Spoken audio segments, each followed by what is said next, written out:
Hello, students. We are going to read chapter third, ruling the countryside. Okay. So countryside means क्या होगा? Countryside means होता है आपका village, ठीक है ना? रूरल एरिया यानी रूरल गांव, ठीक है?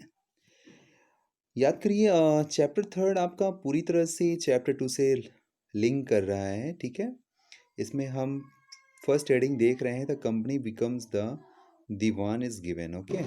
The company becomes the diwan. दीवान के बारे में मैंने आपको बताया था लास्ट चैप्टर में। उसमें आप उस चैप्टर को रिवीजन जब करेंगे तो आप देख पा रहे होंगे कि उसमें बताया गया था कि दीवान एक पोस्ट होती है जो रेवेन्यू या टैक्स कलेक्ट करने का काम करती है ना? पूरे स्टेट से, पूरे एरिया से, है ना? वहाँ से कितना टैक्स आ रहा है, वो टैक्स कलेक्ट करने का जो वर्क होता है, जो उसका हेड होता है ना, वो जो ऑफिसर होता है उसको दीवान बोलते हैं, ठीक है ना? उसी की रिस्पॉन्सिबिलिटी में सब कुछ होता है। जैसे कि मैंने आपको बताया था कि प्लासी की वार के बाद और बक्सर वार के बाद, प्लासी कब हुआ था? 1757 और बक्सर 1764। तो इसके जस्ट बाद ही जो दीवान की पोस्ट है वो अंग्रेज़ों को मिल जाती है, ठीक है? इससे फ़ायदा क्या होता है? इससे फ़ायदा आपको उसी वीडियो में बताया गया था। इससे फ़ायदा ये हो रहा था कि वो पूरा टैक्स यानी पूरा जो पैसा है, इनकम है, वो उनकी इंडिया से ही अब होने लगी थी। अब उनको ब्रिटेन से गोल्ड और सिल्वर मँगाने की ज़रूरत नहीं पड़ती थी, ठीक है? अब वो हमारे पैसों से ही हमारे ही यहाँ की चीज़ों को खरीद लेते थे और बड़े आसानी से ब्रिटेन में जाके उसको सेल करते थे, यूरोप में जाके सेल करते थे और उनको प्रॉफ़िट, हमने बताया था ना आपको, प्रॉफ़िट के ऊपर प्रॉफ़िट वो गेट कर पा रहे थे। और राजा तो केवल हमारे यहाँ एक नाम मात्र के लिए राजा बने ही हुए थे, ठीक है ना? उनको तो खुश कर दिए थे कि आप तो राजा हैं, बाकी सारा काम हम देख रहे हैं, ठीक है? उनके यहाँ अपना रेजिमेंट भी रख दिए थे। रेजिमेंट का मतलब मैंने बताया था ना कि सैनिक, अपने यहाँ के कुछ ऐसे सैनिक रख दिए थे जो सारी इन्फॉर्मेशन उनको, जो ब्रिटिशर्स हैं उनको देते थे, पहुँचाते थे। और यहाँ तक कि राजा के हर डिसीजन पर जो रेजिमेंट्स होते थे वो पार्टिसिपेट भी करते थे, हर डिसीजन पर इंटरफेयर करते थे। पार्टिसिपेट से अच्छा वर्ड होगा इंटरफेयर का। तो इस तरह से हम देखेंगे कि इस चैप्टर में ये हम कंट्री साइड जो पढ़ रहे हैं, तो हमने तो देखा कि अब वो अंग्रेज पूरी तरह से भारत में अपनी पैठ बना चुके थे। अब हम ये देखने जा रहे हैं किस तरह से शासन किया। आपने देखा उसमें कि मद्रास में कैसे शासन किया, वहाँ पे मद्रास में जाके, वहाँ पर बंगाल में जाके, इधर मराठों के साथ कैसे किया, है ना? इस तरह से सारी चीज़ें आपने वहाँ पे देखा। रानी चन्नम्मा के बारे में आपने उसमें पढ़ा, है ना? कि कित्तूर में जाके उन्होंने कैसे कब्जा किया और भारत के लगभग-लगभग सभी एरिया पर आपने देखा कि उन्होंने कब्जा कर लिया था। लेकिन अब मेन जो प्रॉब्लम आ रही थी वो उनकी इनकम की आ रही थी, ठीक है? अब वो इनकम समझ रहे थे कि इनकम कहाँ से आ रही है? इनकम के हम कहाँ से कंप्लीट कर सकते हैं? विलेज से, गाँव से। इसीलिए रूलिंग द कंट्री साइड, यानी अब अंग्रेज जो निकली है वो गाँव की तरफ निकली है। यहाँ पर अपनी कॉलोनी बनाना शुरू कर रही है, यानी विलेज में, ठीक है? तो अब यहाँ पर हम देखेंगे किस तरह से उन्होंने गाँव पर अपना कब्जा किया, गाँव से किस तरह से उन्होंने अपनी इनकम ली। ये पिक्चर आप ध्यान से देखिए, ये पिक्चर थोड़ा-सा समझने लायक है। ये दिए गए हैं रॉबर्ट क्लाइव, इनका नाम है रॉबर्ट क्लाइव, ठीक है? और ये इन्हीं का एक प्लेस है, रॉबर्ट क्लाइव का ही प्लेस है। नवाबों को बुलवा के थोड़ा-सा ऊपर बैठा दिया गया है क्योंकि वो नवाब हैं। बाकी आप देख रहे होंगे थोड़े बहुत इसमें सैनिक हैं नवाब के और थोड़े बहुत सैनिक यहाँ पर अंग्रेज़ों के हैं, ठीक है ना? 1765 का टाइम है तो इसका मतलब मे बी पॉसिबल कि साल हो सकते हैं यहाँ पर, ठीक है? और देखेंगे इसमें दिया क्या है, Robert Clive accepting the diwani of Bengal, Bihar and Orissa from the Mughal ruler in 1765। Robert Clive accept कर रहे हैं दीवानी पोस्ट, किससे? इन नवाब से, है ना? बंगाल, बिहार एंड उड़ीसा। आपको मैं बता दूं कि जो बंगाल था पहले, उसके साथ में बिहार भी था और उड़ीसा भी था। तो अगर उनको दीवानी मिलेगी तो इनको भी मिलेगी, वही इसमें गिवन है। बात करते हैं दीवान पोस्ट उनको मिलने के बाद होता क्या है। ये सारी बातें हमें करना है, लेकिन दिमाग में आप लोग रख लीजिए कि अब हम क्या पढ़ने जा रहे हैं। अब हम इंडिया के जो रूरल एरिया हैं, यानी विलेज एरिया हैं, वहाँ पर इन्होंने कैसा अपना एडमिनिस्ट्रेशन किया, कैसी अपनी व्यवस्था, शासन व्यवस्था लाए और वहाँ पर किस तरह से उन्होंने इनकम टैक्स किस तरह से कलेक्ट किए, ठीक है? इस बारे में हम यहाँ पर पढ़ेंगे। The company becomes a diwan, company अब यहाँ पर दीवान होती है, ठीक है? दीवान पोस्ट मिलती है। तो हम देखेंगे ऑन 12 अगस्त 1765, ये बात है किस समय की? 12 अगस्त 1765 की। 1765 डेट समझ में आ रही है ना? यानी 1764 के बाद, यानी कि जब बक्सर वार हो चुका था, ठीक है? बंगाल पर उनका पूरा कब्जा हो गया था और एक निर्णायक युद्ध में यानी बक्सर वार में भी उन्हें जीत मिल चुकी थी। The Mughal emperor appointed the East India Company as the diwan of Bengal. Mughal emperor ने किसको अपॉइंट किया?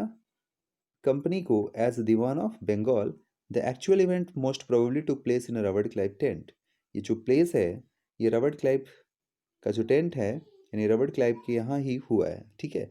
With a few English man, जहाँ पर फ्यू इंग्लिश मैन है and Indians as a witness, कुछ ही लोग हैं वहाँ पर। But in the painting above, इस पेंटिंग में आप ऊपर देख रहे हैं कि the event is shown as a majestic occasion. इसको जो ओकेशन है उसको बहुत ही मैजेस्टिक दिखाया गया, शानदार राजशाही दिखाया गया है। Taking place in grand setting, एक शानदार सेटिंग की गई है और एक स्पेशल पेंटर बुलवाया गया। भाई पहले जैसे पहले के समय पे इतने कैमरे नहीं थे कि हम लोग जैसे आज बाहर कहीं जाते हैं तो मोबाइल लेके जाते हैं, साथ में जो कुछ भी होता है सब कुछ रिकॉर्ड करते जाते हैं ना। The painter was commissioned by Clive, एक पेंटर बुलाया गया था जिसको क्लाइव ने ही बुलवाया था, है ना, टू रिकॉर्ड, क्या रिकॉर्ड करने के लिए? Memorable events Clive life. यानी ये क्लाइव, रॉबर्ट जो क्लाइव था, क्लाइव के बारे में आप जानते हो, ये वही क्लाइव है जो बैटल ऑफ प्लासी में इनका इंपॉर्टेंट रोल था, ठीक है। और क्लाइव की लाइफ का सबसे बड़ा मेमोरेबल इवेंट था क्योंकि उनको दीवान की पोस्ट मिलने जा रही थी, समझ में आ रहा ना। यानी राजा के बाद जो सबसे बड़ी पोस्ट थी वो दीवान की ही थी, क्योंकि सारा पैसा का जो काम था मैं वो सब इन्हीं को देखना था, ठीक है। तो ये ब्रिटेन के लिए भी बहुत ही मेमोरेबल मोमेंट था और उनका जो एक मेंबर है क्लाइव है उनके लिए भी एक बहुत ही इम्पोर्टेंट था उनकी लाइफ का। इसीलिए उसको सोचते थे कि इसको एक रिकॉर्ड करके रखा जाए, वो अपनी लाइफ में रिकॉर्ड करके रखना चाहते थे, ठीक है। जैसे आप लोग अपने बाहर जाते हो, कोई चीज़ इंपॉर्टेंट लग रही है आपको तो उसको फोटो, है ना, कैप्चर कर लेते हो। The grant of Deewani clearly was one such event in British imagination, ठीक है। एज अ दीवान, अब सेकंड पैराग्राफ में देखते हैं। As a diwan the company became the chief financial administrator of the territory under its control. Company क्या हो गई? अब चीफ फाइनेंशियल, उसको फाइनेंशियल की चीफ हो गई थी, administrator of territory under its control, और टेरिटरी पर भी उनका एडमिनिस्ट्रेशन पहले से ही हो गया था, ठीक है। Now it had to think of administering the land and organising its revenue resources. अब उनको सोचना क्या था? यानी बंगाल पर कब्जा, भारत के सबसे अधिक पावरफुल राजाओं को उन्होंने बक्सर वार में हरा दिया था, जिससे अब कोई भी राजा की हिम्मत नहीं थी कि अब उनसे डायरेक्टली लड़ सकते थे। बक्सर वार एक क्या था? डिसीजन मेकर युद्ध था, एक डिसीजन निर्णायक युद्ध था, है ना, डिसीजन वॉर था, निर्णायक युद्ध था। तो उसके बाद अब किसी राजा की हिम्मत नहीं थी, अब उनको दीवान की पोस्ट भी मिल जाती है। Now it had to think of investing the land, अब उनको लैंड पर एडमिनिस्ट्रेटर कैसे चलाना है, अपना प्रशासन कैसे चलाना है उसके बारे में सोचना है, plus organising its revenue resources, और रेवेन्यू रिसोर्स यानी टैक्स का रिसोर्स किस तरह से उनको वो चाहते थे, कहाँ से हमें कितना ज़्यादा इनकम, कितना टैक्स हमें हमारे पास आ जाए, कितना पैसा हमारे पास आ जाए, है ना, इसके बारे में उनको सोचना था। This had to be done in a way, और ये एक ही इसके लिए एक रास्ता था, that yield enough revenue to meet the growing expenses of the company. यानी ज़्यादा से ज़्यादा क्या हो, उनको रेवेन्यू मिले जिससे वो growing expenses of the company, company में जो खर्चे बढ़ रहे हैं उनको क्या कर सकें, कंप्लीट कर सकें। A trading company had also to insure, एक व्यापारिक कंपनी जो थी यानी trading company had also to insure, उनको ये इंश्योर करना था that it could buy the products, कि वो प्रोडक्ट्स को बड़े आराम से खरीद सकते हैं, इट नीडेड, जो कुछ भी वो चाहते हैं, and sell what it wanted, यानी जो कुछ भी वो खरीदना चाहते हैं, बेचना चाहते हैं, तो आप बड़े आराम से कर सकें, ठीक है ना। इतना टैक्स वो चाहते थे। अब इसके लिए उनको बहुत ज़्यादा चाहिए था पैसा, ठीक है ना, बहुत ज़्यादा इनकम चाहिए था, तो इसके लिए वो करेंगे क्या? आप देखेंगे आप, ओवर द ईयर्स, कुछ समय बाद कंपनी आल्सो लर्न, कंपनी ने समझा, सीखा, that it had to move with some cautions, उनको बड़े सावधानी से काम करना पड़ेगा। बीइंग एन अलाइन पावर, क्योंकि वो बाहरी लोग थे, एक बाहरी सत्ता थी, उनकी अलाइन पावर थी। इट नीडेड टू पैसिफाई, उनको आवश्यकता थी शांत करने की, टू पैसिफाई यानी उनको क्या पैसिफाई करना था? Those who in the past, यानी हमसे पहले, आज हमारी सत्ता आ गई भारत पे, लेकिन हमसे पहले जो लोग शासन पर थे, यानी जो लोग थे और जो इस गांव में जो काम कर रहे थे, जैसे गांव में, गांव का मेन क्या होता है? मुखिया होता है। तो जो मुखिया था, मान लीजिए गांव को कंट्रोल करता है, जमींदार था, है ना, उसके अंडर में कई सारे गांव होते हैं, है ना, कई सारी ज़मीनें होती हैं। तो ये जो ऐसे लोग थे जो पास्ट में थे, जिन्होंने शासन किया था, इंजॉयड अथॉरिटी एंड प्रेस्टाइज, उनकी उनके भी एकाधिकार का, उनके भी अधिकारों का और प्रेस्टाइज मतलब उनकी प्रतिष्ठा का हमें सम्मान रखना है। कुल मिला के अंग्रेज ये चाहते थे कि हम डायरेक्टली गाँव वालों से सीधे इनकम नहीं माँगेंगे, नहीं कहेंगे, क्योंकि वो हम किसी दूसरे प्लेस के हैं, कंट्री के हैं, और अगर हम डायरेक्टली उनसे कहते हैं तो वो हमसे क्या हो सकते हैं, नाराज़ भी हो सकते हैं, और हो सकता है कि हमारी जो इनकम के बारे में जो हम ड्रीम देख रहे हैं वो हमारा पूरा भी ना हो। तो एक मीडिएटर चाह रहे थे कि हम एक ज़मींदार को पकड़ लें, या तो गाँव के मुखिया को पकड़ लें, या तो किसी राजा को पकड़ लें, है ना? और उस उनको मीडिएटर बना के उनको बोलेंगे कि भाई आप गाँव वालों से टैक्स लाओ, है ना? और हमारे पास तक पहुँचाओ, ठीक है ना? आपका ये काम होगा। यानी जो अंग्रेज होंगे उनको केवल राजा से मतलब होगा, या विलेज हेडमैन से मतलब होगा, ठीक है? या जमींदार से मतलब होगा, उनको गाँव वालों से मतलब नहीं होगा। ऐसा उन्होंने प्लान किया। But those who had held the local power had to be controlled. उनको पता था कि लोकल पावर को किस तरह से कंट्रोल किया जाना है। But they could not be entirely eliminated. उनको पता था कि हम जो गाँव में पहले से लोग उपस्थित हैं, जैसे राजा है, कोई गाँव के मुखिया हैं, हम इनको पूरी तरह से हटा नहीं सकते हैं, ठीक है ना? इसलिए हमें इनकी ज़रूरत है। अब देखिए धीरे-धीरे वो अपने गाँव में अपने कदम बढ़ा रहे हैं, समझ रहे हैं, सीख रहे हैं कि कैसे हम किसी भी गाँव में अपना जगह बना सकते हैं, वहाँ के लोगों को से हम कैसे इनकम कलेक्ट कर सकते हैं। How was this to be done, कैसे होगा? In this chapter we will see, हम यही सब चीज़ देखेंगे। The company came the colonise the countryside. Company ने हमारी कंट्री साइड को यानी गाँव को किस तरह से कॉलोनाइज़ किया, किस तरह से उन वहाँ पर भी अपनी सत्ता स्थापित की। ऑर्गेनाइज रेवेन्यू रिसोर्सेज, इसके बारे में देखेंगे किस तरह से रेवेन्यू का जो रिसोर्स है, यानी टैक्स कहाँ से आ रहा है, उसको किस तरह से इन्होंने ऑर्गेनाइज किया। Redefine the rights of people, और हम लोगों के जो अधिकार है उनको फिर से डिफाइन किया कि भाई आपको जो पहले अधिकार मिले थे वो तो ठीक है, हमें उसके बारे में नहीं पता, अब हम जो बता रहे हैं आपको राइट दे रहे हैं वो आपके हैं।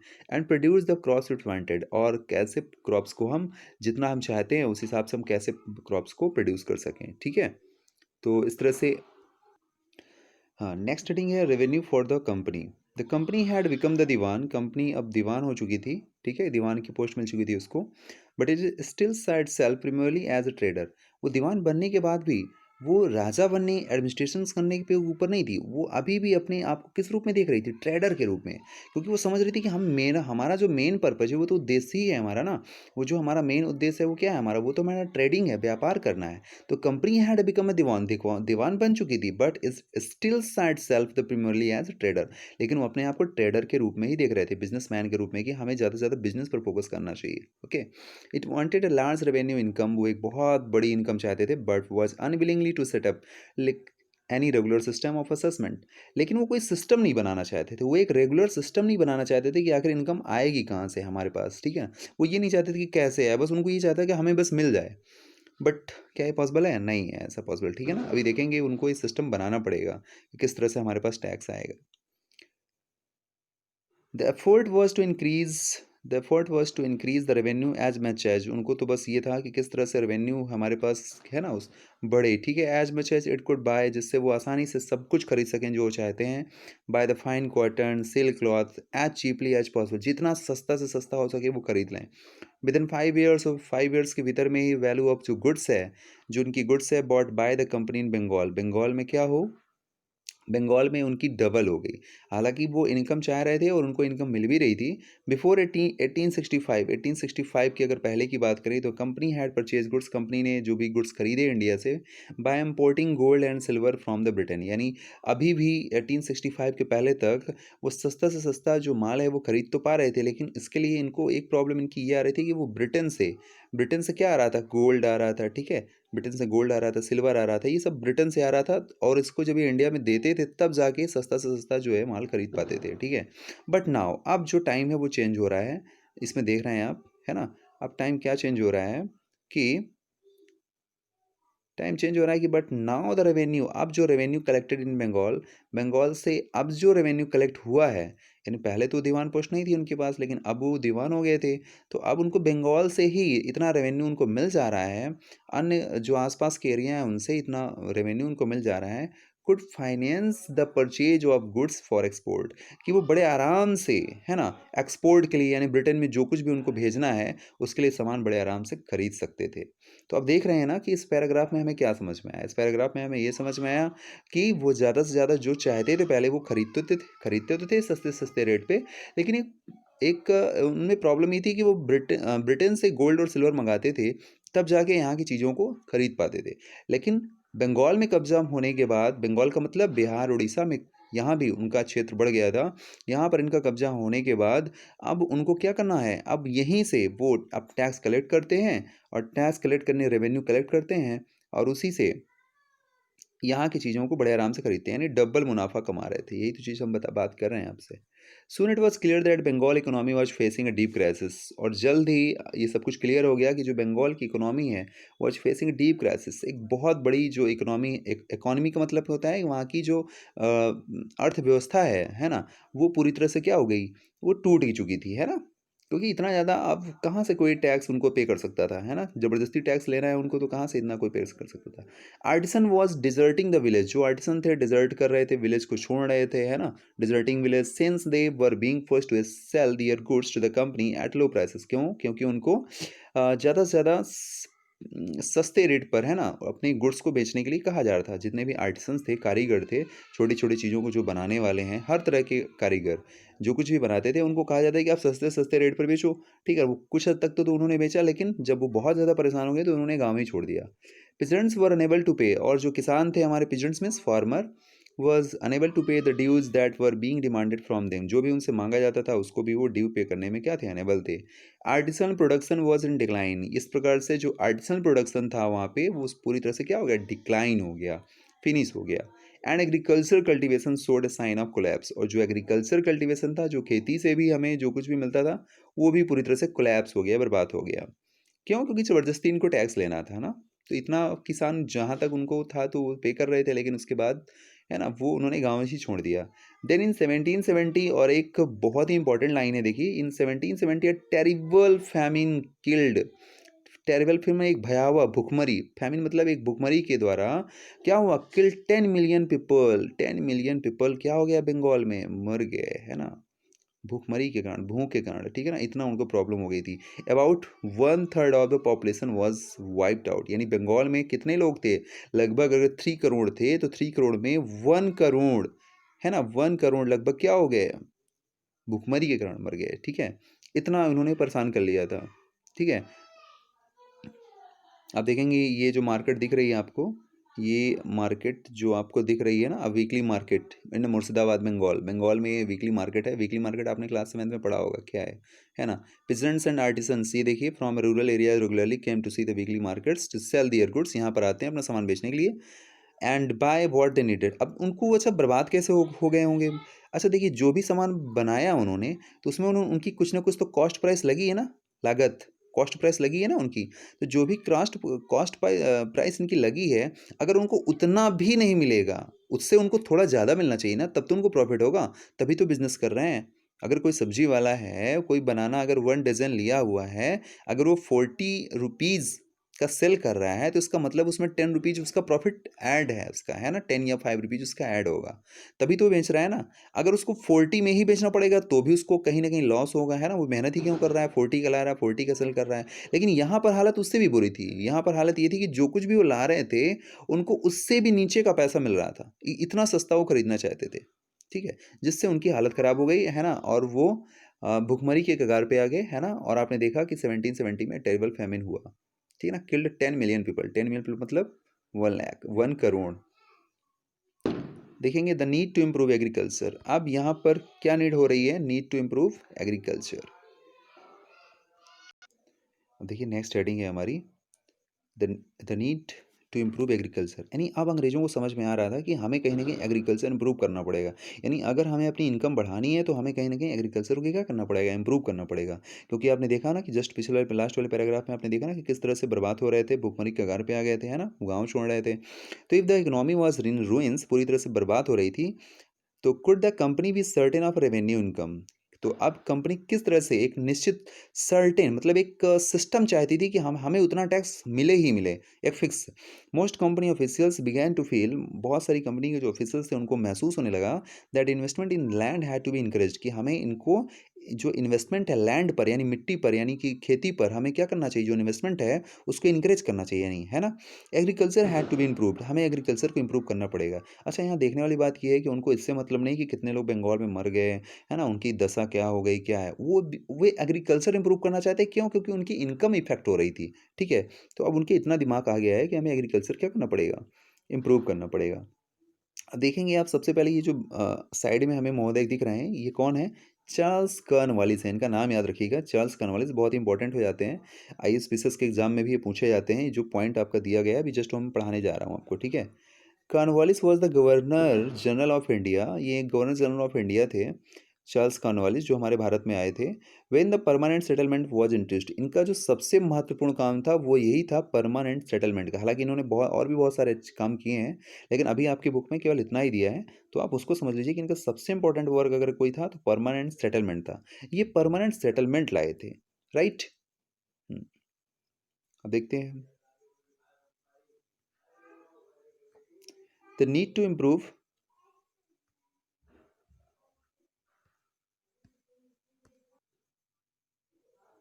How was this to be done? After 2 decades of debate on the questions, एक बहुत लंबा बहस चला इस मुद्दे पर कि कैसे आखिर हम एक एग्रीकल्चर को इम्प्रूव कर सकते हैं, कैसे हमारे पास एक फिक्स रेवेन्यू आना शुरू हो जाएगा। तो company finally introduce the permanent settlement. Company ने क्या किया, ये इंपॉर्टेंट लाइन है, ठीक है ना, ये इंपॉर्टेंट पैराग्राफ ही है पूरा। इसको आप ध्यान से अच्छे से समझ कर इसको, बिल्कुल है ना, ये आपका एक क्वेश्चन आंसर में भी है। How was this to be done? तो देखेंगे इसमें, company finally introduce the permanent settlement in 1793। तो सबसे पहला क्वेश्चन ये पूछा जाता है कि परमानेंट सेटलमेंट आया किस ईयर है? तो 1793 में। परमानेंट सेटलमेंट आ क्यों रहा है? क्योंकि उनको क्या चाहिए था, एक फिक्स उनको रेवेन्यू चाहिए था, उनको पैसा चाहिए था कि हाँ हमें इतना टैक्स मिले, और एग्रीकल्चर भी इंप्रूव होनी चाहिए। तो by the terms of the settlement, इस सेटलमेंट में होता क्या है, देखिए कैसे बना, इसमें क्या क्या पॉलिसी लाई गई। तो राजा and taluqdars, Raja and Talukdar जो थे, तालुकदार मतलब समझते होंगे आप लोग, तालुकदार क्या होते हैं, तालुक मैंने पढ़ाया है क्लासेस में। राजा एंड तालुकदार वो रिकॉग्नाइज एज जमींदार, यानी जो राजा और तालुकदार थे, यानी जो एक्चुअल में जमींदार थे, उनको जमींदार को पोस्ट से उनको इतना इंपॉर्टेंस नहीं दिया गया। जो राजा और तालुकदार है उनको रिकॉग्नाइज किया गया जमींदार के रूप में, कि अब आप भाई जमींदार हैं, ठीक है ना। They were asked to collect rent from the peasants and pay revenue to the company. उन्होंने कहा गया कि आपका काम है कि आप गांव वालों के पास में जाओगे और वहां से रेंट कलेक्ट करके आप कंपनी को पे करोगे, ठीक है ना। The amount to be paid was fixed permanently. और इसमें एक इंपॉर्टेंट, सबसे इंपॉर्टेंट बात ये थी कि जो अमाउंट था अंग्रेजों द्वारा जो बताया गया वो फिक्स था। यानी जैसे अंग्रेज कह रहे थे कि मुझे, हमें एक फील्ड से 100 रुपीज चाहिए, तो वो फिक्स था हमेशा के लिए, फ्यूचर टाइम, यानी उस फील्ड से चाहे अच्छी इनकम हो रही हो, चाहे उस फील्ड से बहुत 100 से 100 नहीं, 400 भी प्रॉफिट हो रहा है, इससे अंग्रेजों को कोई मतलब नहीं था। वो कह रहे थे कि नहीं, हमें 100 रुपीज ही चाहिए उस फील्ड से, ठीक है ना। लेकिन ऐसा था नहीं एक्चुअली में, ठीक है, क्योंकि 100 रुपीज ही वो उस समय का सबसे, मतलब मैंने एग्जाम्पल लिया 100 रुपीज, ऐसा फिक्स नहीं था कि वो 100 रुपीज ही चाह रहे थे। मैं एक एग्जाम्पल लिया हूँ कि उन्होंने एक फिक्स कर दिया था कि हमें इस रेट पर, हमें हर महीने इस रेट पर हमें इतनी फील्ड, मतलब इतना हमें इस खेत से हमें पैसा चाहिए, ठीक है, इतना हमें इनकम चाहिए यहाँ से, ठीक है। अब इनकम वहाँ हो रही हो उस खेत से या ना हो रही हो, इससे उनको मतलब नहीं था।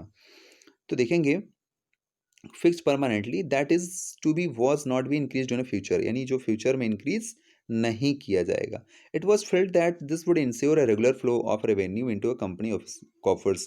उनको ये लग रहा था कि ये जो हम परमानेंट सेटलमेंट लाए हैं, इससे होगा क्या, इससे होगा ये कि जो रेवेन्यू है वो कंपनी कॉफर्स, यानी कंपनी के खजाने में क्या कर देगा, एक बढ़ोतरी कर देगा। एट द सेम टाइम, और उसी समय पे इनक्रेज द जमींदार्स, उन्होंने जमींदार्स को कहा, जमींदार्स भी क्या करेंगे, इनकरेज करेंगे, and to invest the improving the land, और लैंड को इम्प्रूव करने के लिए। यानी जमींदार कौन थे, जमींदार राजा और तालुकदार ही थे। परमानेंट सेटलमेंट में सबसे इंपॉर्टेंट बात क्या थी कि राजा और तालुकदार को ही क्या बना दिया गया था, जमींदार बना दिया गया था, जिनका काम क्या था कि वो गांव वालों से रेंट लेंगे और हमारे पास तक फिक्स करेंगे। यानी जमींदार को बता दिया गया था कि तुम्हें इतना 100 रुपीज़, यानी 100 रुपीज़ एग्जाम्पल था मैंने लिया है, कि तुम्हें इतना इनकम हमारे पास जमा करना है। अब जमींदार को ये मतलब नहीं कि वो कहाँ से कितना कैसे ला रहा है, फिक्स कर दिया जमींदार को इतना देना पड़ेगा। अब जमींदार प्रेशर किसके ऊपर डालेगा, किसान के ऊपर डालेगा, है ना, पीजेंट्स के ऊपर डालेगा कि भाई आप इतना हमें लाइए, तो जमींदार उनसे उतना बताएगा। अब जमींदार उनसे कितना ले रहा है, इससे उनको मतलब नहीं है अंग्रेजों को, हो सकता है कि जमींदार ही उनसे बहुत ज़्यादा ले रहा हो, है ना, प्रॉफिट कमा रहा हो। तो ये चीज़ें हम इसमें देख पा रहे हैं। तो improving, since the revenue demand of the state would not be increased, चूंकि इसमें हुआ क्या था कि रेवेन्यू जो डिमांड थी वो अंग्रेजों की तरफ से क्या हुआ, वुड नॉट बी इंक्रीज नहीं होगी। सो जमींदार would benefit from the increase production from the land. जमींदार इससे क्या करेंगे, जमींदार लैंड से प्रॉफिट ज़्यादा पा जाएंगे, यानी अंग्रेजों से ज़्यादा प्रॉफिट इस समय जमींदारों को मिल सकता है। यानी जमींदार भी इसमें प्रॉफिट लेंगे, ज़्यादा तो नहीं हम कह सकते, लेकिन जमींदार भी इसमें प्रॉफिट होगा। क्यों? क्योंकि आपको पता होगा कि किस कोई फील्ड फर्टाइल हो, अच्छा फर्टिलाइजेशन होता है किसी फील्ड में, किसी फील्ड कोई फर्टाइल नहीं होता है, यानी किसी खेत से बहुत अच्छी खेती होती है और किन्हीं किन्हीं फील्ड से अच्छी खेती नहीं होती है। तो जिनसे बहुत अच्छी हो रही है वो तो ठीक है, वो तो जमींदारों को दे देंगे, है ना? और जिनसे नहीं हो रही है वो वाले किसान पिस जाएंगे।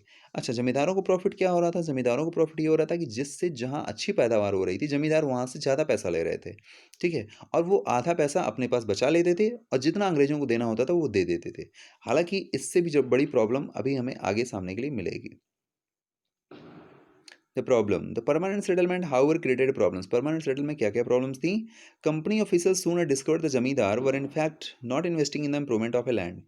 परमानेंट सेटलमेंट में जो जमींदार फिक्स किए गए थे मीडिएटर के रूप में कि भाई आप पेजेंट से हमें टैक्स लेके देंगे, तो उन्होंने फिक्स इसलिए कर दिया था पैसा, मान लीजिए 100 रुपीज़ का मैंने एग्जांपल लिया था, तो उन्होंने फिक्स ये इसलिए कर दिया था कि भाई जो भी प्रॉफिट होगा, यानी 100 रुपीज़ से भी ज़्यादा जो पैसा आ रहा है, वो ज़मींदार के पास में जब पहुँचेगा, तो ज़मींदार भी पैसा कमाएगा।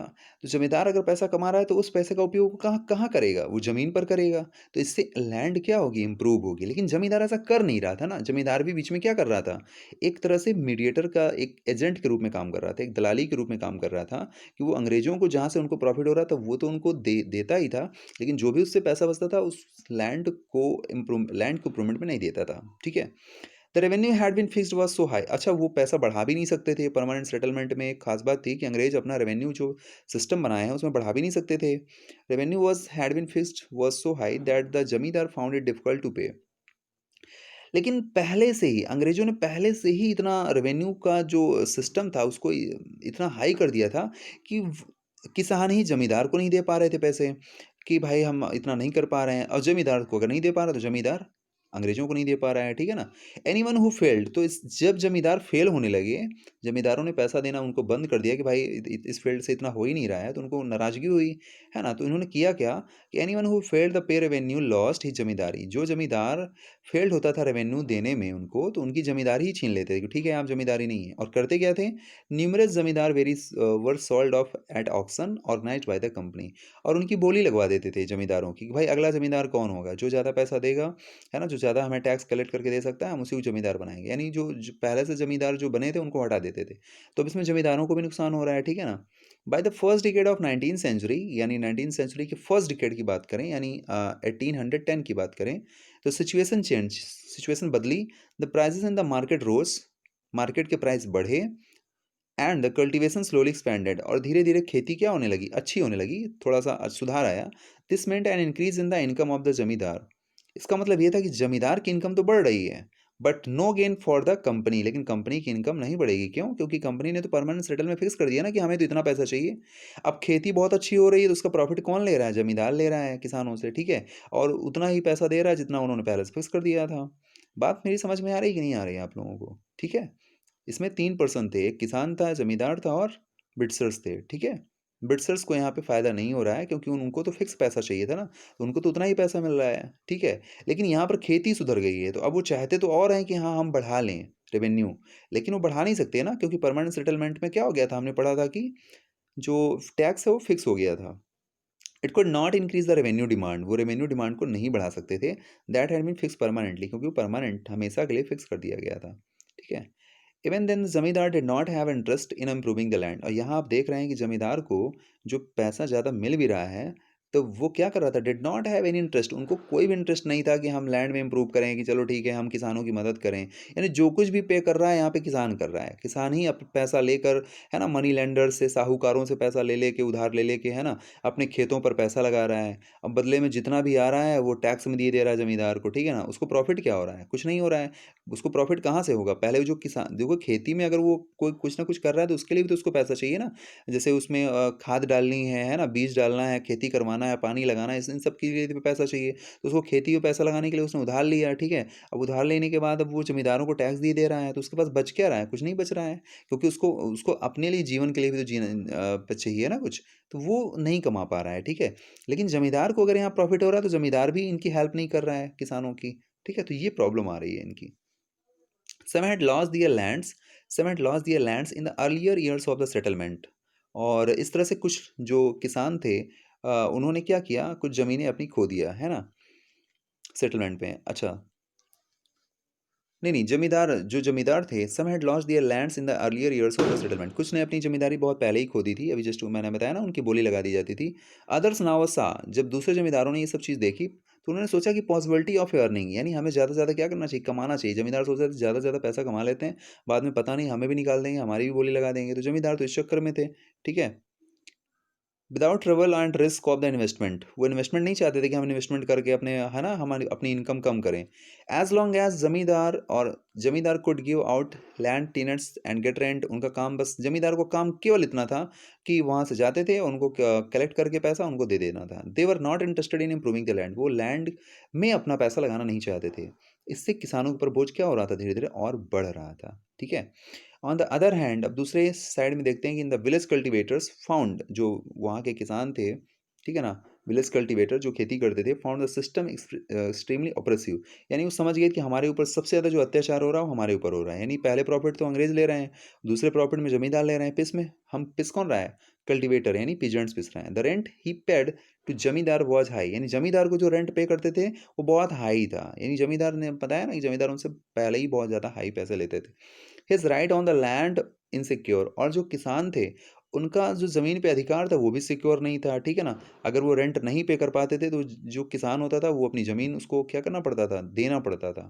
To pay the rent he had often take a loan from money lender, उनको मनी लैंडर से यानी साहूकारों से, जो बड़े बड़े धन्ना सेठ होते हैं उनसे उनको पैसा लेना पड़ता था। किस लिए, क्यों, किसानी करने के लिए भाई। अब उनको किसानी करना है, उनको पैदावार करना है, तो उसमें भी तो पैसा चाहिए, उनको कोई देने वाला है नहीं। अंग्रेज हैं वो तो अपना टैक्स लेने के लिए बैठे हैं, जमींदार है वो बस टैक्स लेने के लिए बैठे हैं, है ना। वेन ही फेल्ड, और जो भी किसान अगर फेल्ड होता था to pay the rent, rent लेने में जो है ना, जो बाद में मनी लेंडर से जो पैसा उसने लिया है उसको बाद में चुकाएगा भी तो अगर नहीं चुका पाता था तो ही was evicted from the land, तो उनको वो अपनी लैंड, बताइए, ज़मीन खोनी पड़ती थी, यानी जो किसान था उसके पास जो थोड़ी बहुत ज़मीन थी वो भी उससे छीन ली जाती थी। He had cultivated for the generation. तो इस तरह से आप देखेंगे कि ये सिस्टम पूरी तरह से क्या हो जाता है, परमानेंट सेटलमेंट का फेल हो जाता है। ये परमानेंट सेटलमेंट आपका पूरी तरह से फेल हो जाता है। ठीक है, और उसके बाद हम देखेंगे इसमें न्यू सिस्टम इज डिवाइस, एक नया सिस्टम लाया जाता है यहाँ पे। ठीक है, एक नया सिस्टम यहाँ पर लाया जाएगा, न्यू सिस्टम इज डिवाइस्ड। ठीक है, तो इसको हम लोग नेक्स्ट वीडियो में देखते हैं। Thank you.